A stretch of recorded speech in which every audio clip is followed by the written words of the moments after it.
Hello, I'm Janczewski, Chair of Cardiff and Vale University Health Board. You will have no doubt heard about the immense pressures on the NHS. I'd like to give you some additional information and ask you for your support as we head into a busy winter. Although the worst of COVID-19 is hopefully behind us, the virus is still very active and we're preparing for a third wave. Attendance at our emergency units is at pre-COVID levels and admissions are increasing. Every day, patients with COVID-19 symptoms are arriving in need of urgent care. We are prioritising those most in need and doing everything we can to treat them. The emergency unit remains open, but if you need non-life-threatening emergency care, please phone first so we can give you a time slot to attend. For life-threatening urgent and emergency care, call 999. Right now, we have a very high bed occupancy in our hospitals, which is partly due to difficulties in discharging patients. Last week, we had over 200 patients who couldn't leave without an appropriate care package in place.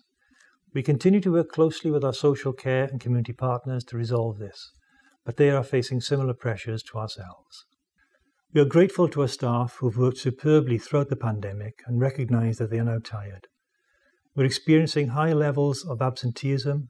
Staff are being required to isolate too, which is stretching our clinical teams like never before. We're also working to fill a number of vacant nursing posts against a UK-wide shortage of nursing staff. So here are 6 ways in which you can help us to help you this winter. Getting vaccinated will help stop the COVID-19 virus spreading and reduces your risk of becoming seriously ill.